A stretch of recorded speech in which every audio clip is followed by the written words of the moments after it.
you know, we all knew it. It's something you couldn't change, you know, knew it was coming, but at least when, you know, you guys were on there, you did it better than what it is now, in my opinion. It was great to at least have some originals. No, I don't know. I haven't seen the show. I clicked on it. Oh, I didn't click on it. My 10-year-old son did. Like, I don't know, maybe like, I want to say like maybe 3 months ago, and was Matt Stryker like announcing. That was like the best part of it for me, because me and Stryker used to be really good friends. If I was to travel with Van Damme or Sabu, then I'd be traveling with Stryker in between shows when we were on like Raw together. When I forget who, maybe he was with, or no, like when I wrestled the Big Show. I don't know, was that ECW, Raw, whatever. Just, I was glad to see that Stryker. Well, but he wasn't happy about it. He thought he could still wrestle, but. You know, Taz thought he could still wrestle too in the land of the Giants, but they made him an announcer. Right. Mm-hmm. Yeah, I really think that, you know, Matt Stryker is, you know, poorly used and very underrated. He's always been one of my favorites, but, you know, he really doesn't get the push he should get. Per IQ, well, you got to understand, he's probably got the least amount of seniority, for one, which means everything. But IQ-wise, he's smarter than any announcer they have. He's absolutely smarter than any announcer they have. Right. And he's just as witty as Jerry Lawler. I have an interesting comment in the chat room. I kind of agree with, you know, Jerry Lawler back in the day used to dub ECW as extremely crappy wrestling, but that's basically what Vince has turned the new ECW in my opinion. Amen. So... But we do have just a couple more questions left. I'm going to go ahead and let Alex ask. Okay. You've mentioned before, Sam, in various interviews that you've been requesting your WWE release since, you know, February 2007, but you had to release, granted, in September 2007. What led you wanting to leave the promotion? Was it because of the traveling, or was it because you weren't used properly? What was the situation behind that?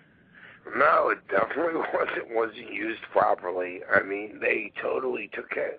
I only lost I think I lost the whole time I was at the 2.5 years or whatever. I only lost like twice on TV. So it wasn't the way they were treating me. It was the travel. The travel was unbearable. Absolutely. Well, it got to the point where if whatever year I started in June, it got to be by February that I was I told Johnny, I'm like, they were putting me on the road like every week, and everybody knows I don't need to be on the road to make their money. You know what I mean? Just put me on TV. So it took until like February where I was like, listen, give me my release or take me off the road and just use me for television. So then Johnny was like, hey, fine. Well, I kind of had Dreamer. I'm not saying I said that to Johnny. Dreamer did. Dreamer's like, you know, Sandman doesn't want to be on the road. And then I was telling Mark Carano, which is a great guy too, Mark Carano, that's like Johnny Ace's right-hand man. Mark Carano's a great guy. And I would say, Mark, do not put me on the road list unless I asked.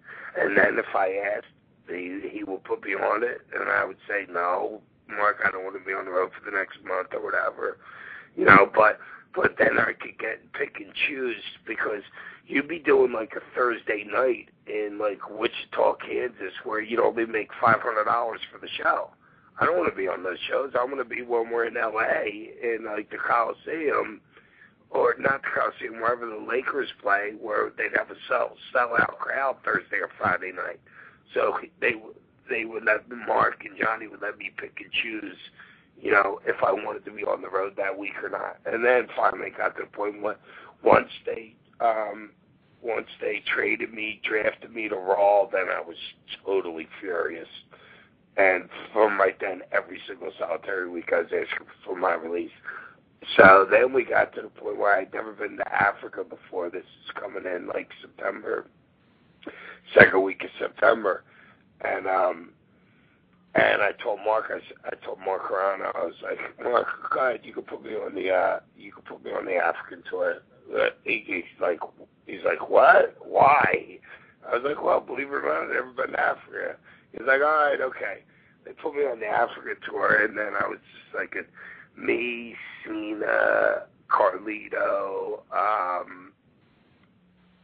Jeff Hardy, and there's probably a couple other guys I'm missing. We just partied like the whole time there. And then I was like a total mess then. And then I got back, and we did Monday night in Green Bay, because I remember taking some pictures. What was it, Green Bay? Green Bay or Milwaukee or whatever. No, it had to be Green Bay, because afterwards I took some pictures with some Green Bay Packers. And that day, Johnny brought me into his office. This is right where we came back from Africa. Then we had a Monday night. We got back on Sunday. We had a Monday night in Green Bay. And Johnny used to call me into his office. He's like, yo, Hack, what's going on? I said, well, Johnny, you know, I really was not happy at all with this company. But after this week that we just had in Africa, I was like, you know what? I feel a little bit better now. I got closer to some guys. And then I had a problem with Jimmy. Was it Steamboat? The Dragon, the Steamboat. Yeah. When we were leaving, we were in, before we left there, we were in, like, Cleveland, Ohio. So we were at a show in, like, Cleveland, and we had 2 buses to bring us people that were going to Africa to the airport. And then while we were going from Cleveland to, like, New York, and then the next morning to Africa. So I was one of the first ones done that night.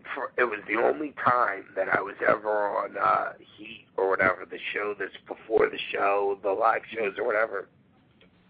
It was the only time I was ever put on that, and which that pissed me off too.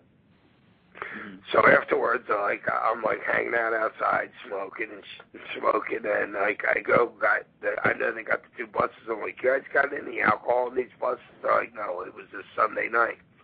I'm like, well, can I buy some? They're like, no, you can't buy it. So I walked up the ramp, and I went and talked to some of the security guys that were standing right up the top of the ramp. 2 of them had been bouncers in a club right across the street from the place that we were wrestling. I went over, I bought a bottle of vodka, a bottle of Jack Daniels, and 2 cases of beer.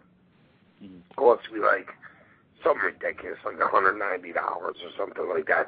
Because they never even should have been selling it to me, because you weren't allowed to sell liquor in bulk like that, you know what I mean? So I had the 2 buses parked like back to back.